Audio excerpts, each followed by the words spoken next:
African Union summits, often held here at the AU headquarters in Addis Ababa, are characterized by a big crowd, mainly from the delegations of the 55 member states. But this year, the heads of state will take advice from the Africa Centers for Diseases Control and Prevention on whether it will be possible to meet here.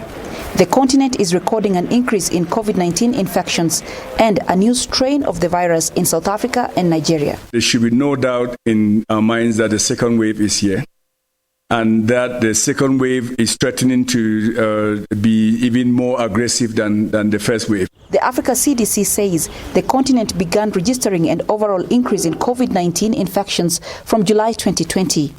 Although countries like Ethiopia, that hosts the African Union, are reportedly recording lesser cases.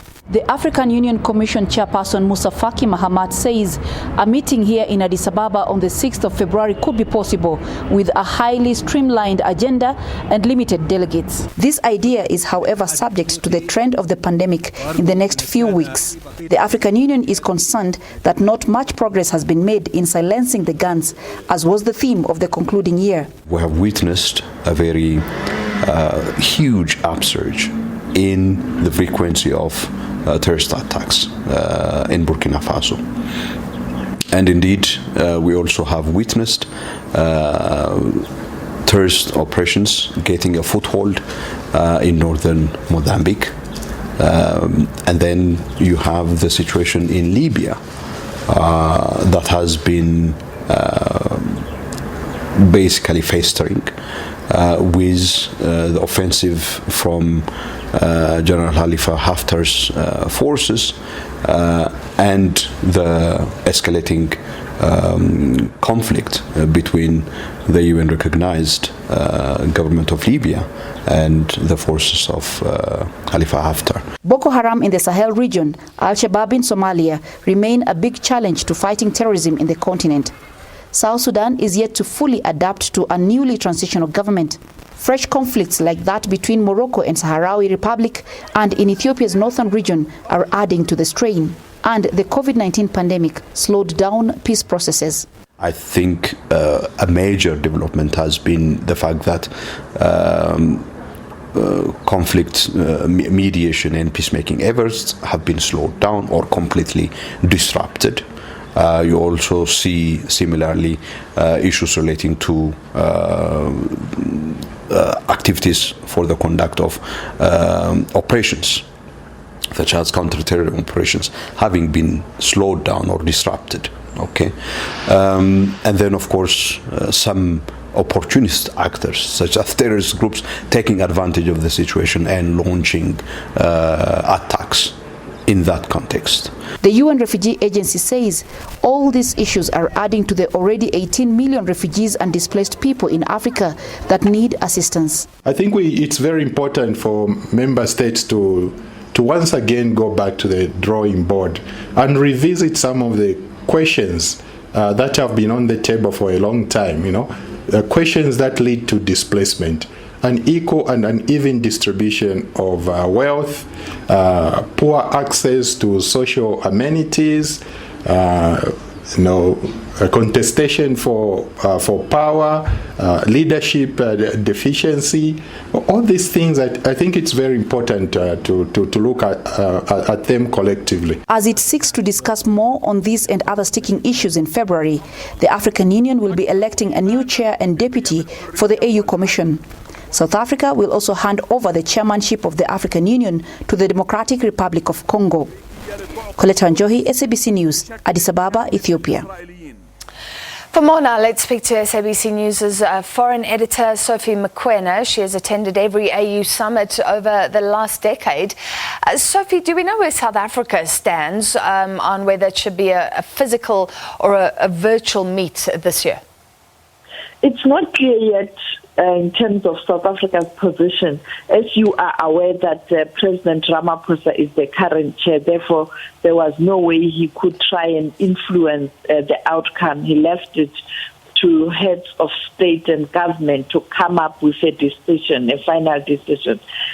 For now, the decision and the recommendation is that it will be a meeting in Addis Ababa. But as you heard in that clip, Some leaders are not happy and they feel that you can't have many people converging in one accommodation or perhaps venue where they won't even be able to keep social distance.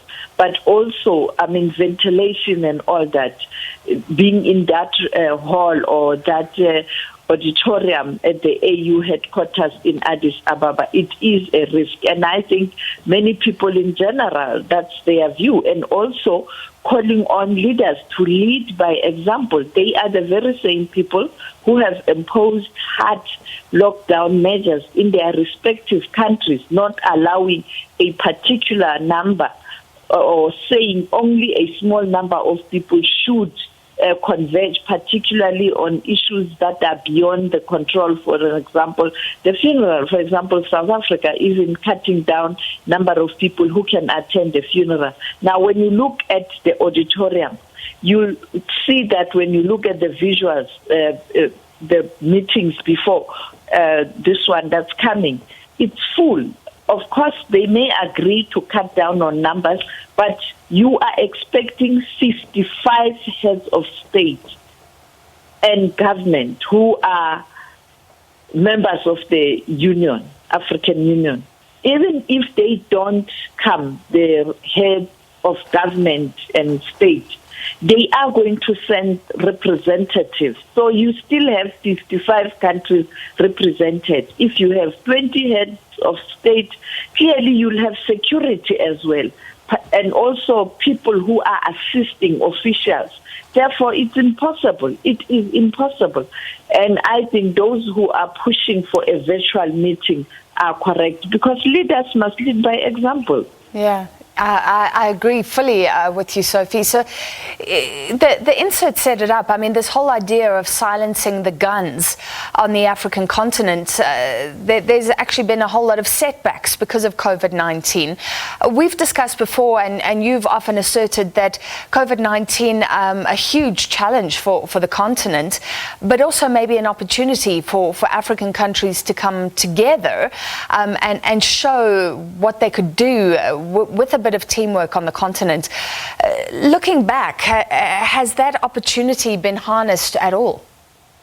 It has been harnessed. I must congratulate the CDC in particular, because when you look at what they have done on the continent and with little resources and under pressure, they've done so well in terms of research, but also putting out advices to countries in terms of what they have to do, and also setting up a task team that's dealing with COVID-19 and going as far as appointing envoys who are assisting Africa to procure PPE. And now that very same system, it was led by a billionaire from Zimbabwe who's currently living overseas, Strike Masiwa, of procurement. You can now use that program or that system to deal with issues of procurement of vaccine. And I think they have tried, but they can do more if they really work hard to ensure that they pull synergy and ensure that all countries are able also to take measures or perhaps to be able to assist their citizens. Because what is critical now is how are you going to ensure that ordinary citizens and also your frontline workers, vulnerable people, are able to get this vaccine. And the other issue is how do you rebuild the economy? Because we must also rebuild the economy, because if we don't rebuild the economy, you are going to experience a crisis. The citizens of the continent will be restless, and it is be a recipe for instability on the continent. Then you will regress in your 2030 because they've extended the campaign to silence the gun to 2030. But as Dr. Tedros has emphasized, that's what he does every day, is that unless you have proper health systems, you continuously have economic challenges, because if the nation can't go to work, if industries can't operate, it's a recipe for disaster. Yeah. Sophie, very briefly, before we let you go, have African leaders been reacting to what happened in the U.S. Capitol yesterday? Not much. That's the question many of us are asking, that when there's a problem on the continent, the Western countries are quick to respond, particularly the diplomats who are posted in different countries on the continent. They are quick to release statements. But today, when such a terrible incident happened yesterday in the United States of America, where the Congress was invaded by supporters of the sitting president, Donald Trump, everybody's mum. I only saw a Twitter message that was posted by the Zimbabwean President Emerson Mnangagwa talking about that, but also congratulating Joe Biden. It's not clear. Why are they so quiet? Because at the end of the day, the leaders must call out their peers when they don't respect the democratic processes, because they are setting a bad example. Others will emulate that. When these things are happening on the continent, they are quick to condemn. Now, why are they quiet? Only Europe. I mean, you saw France, Israel, and other countries, China, issuing a statement. Even the Western powers, some of them are mum. And the big question is, what are the African diplomats doing? Why are they not releasing statements? All right. We'll see if anybody breaks that silence in coming hours or days. Thank you very much, our foreign editor, Sophie Mokoena.